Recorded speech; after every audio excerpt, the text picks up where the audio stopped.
আমি সকলোৱে এটা এটা মোবাইল কিনি লম হ'ব কোনে কোনে মোবাইল কিনিব হাত দাঙক কোনে কোনে মোবাইল কিনিব আচ্ছা মোবাইল নিকিনো পূজা আহি আছে পূজাত বজাৰ কৰি লম কোনে কোনে পূজাৰ বজাৰ কৰিব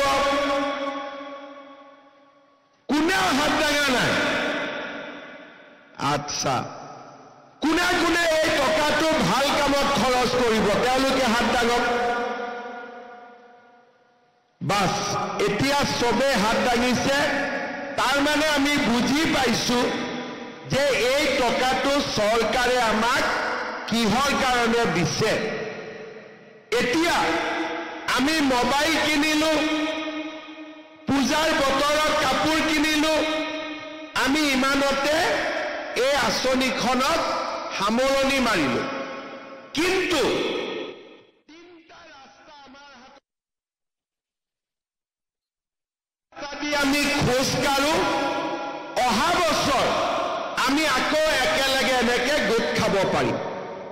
তিনটা ৰাস্তা কি যে আমি 10,000 টকাৰ আজি এখন চেক পাম এই 10,000 টকা যদি 10 জনীয়া গ্ৰুপটোত আমি জমা দিওঁ আমাৰ 1 লাখ টকা হ'ব আৰু বেংকে যেতিয়া দেখিব আপোনালোকৰ গ্ৰুপত 1 লাখ টকা জমা আছে বেংকে আপোনালোকক আৰু লোন দিব আৰু গ্ৰুপটো আগবাঢ়ি যাব পাৰিব দ্বিতীয়তে যে নহয় মই গ্ৰুপত নিদিওঁ মই নিজে কিবা এটা কৰিম ভাল কথা নিজে কি কৰিব আমি এটা যিকোনো ব্যৱসায় কৰিম মৌমাখি গাখীৰ মুৰ্গী গাহৰি সৰু পিঠাপনা বা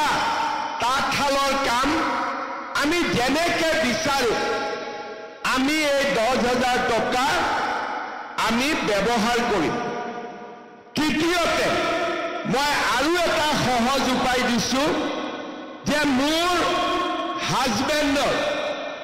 বা মোৰ ঘৰৰ এখন দোকান আছে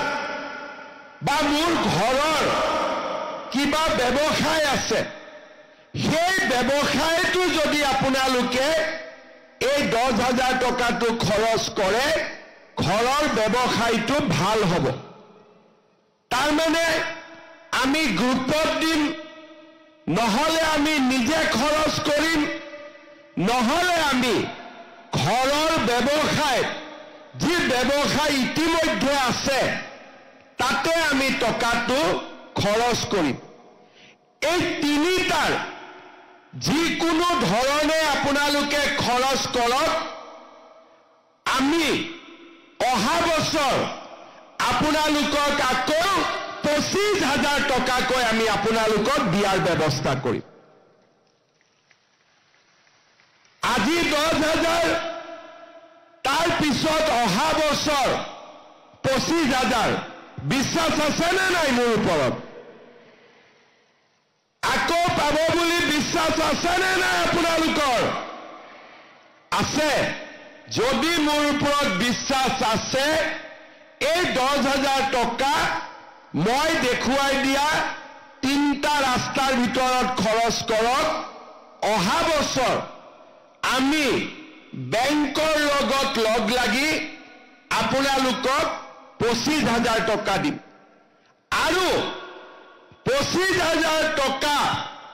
যেতিয়া আপোনালোকে এনেকৈ খৰচ কৰিব তাৰ পিছৰ পৰ্যায়ত বেংকৰ সৈতে লগ লাগি আমি আপোনালোকক আৰু 50,000 টকা আপোনালোকক আমি দিয়াৰ ব্যৱস্থা কৰিম